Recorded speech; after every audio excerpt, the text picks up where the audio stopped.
Hello everyone, আসসালামু আলাইকুম। Welcome to another blog. So guys, আজকে আমরা চলে যাচ্ছি চিটাঙে।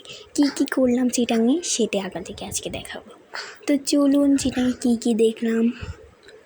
আমরা এখন যাওয়ার পথে। তো কী ছিল সেইখানে, আমরা যাব আজকে চিড়িয়াখানায়। তো চিড়িয়াখানায় কী দেখলাম সেটাও আপনাদেরকে দেখাবো। তো চলুন।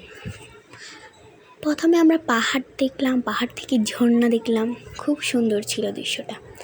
তারপরে আমরা চিড়িয়াখানায় চলে গেলাম। সেইখানে 70 টাকা দিয়ে টিকিট কাটবেন, তারপরে ঢুকতে দেওয়া যাবে। তো সেইখানে ছিল হরিণ, তারপরে আমরা সাপ দেখলাম, আর অন্যান্য প্রাণী ছিল কিন্তু আমি উল্লেখ করিনি সেটা। তো সাপগুলো অনেক বড় বড় ছিল।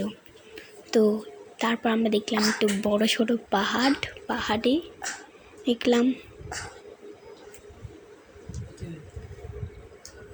তারপরে আমরা রাতে চলে গেলাম বঙ্গোপসাগরে। খুব সুন্দর ছিল মুহূর্তটা, মানুষের ভিড়ে আমরা ছিলাম, খুব সুন্দর ছিল দৃশ্যটা। আর এই পর্যন্তই রইল। আল্লাহ হাফেজ।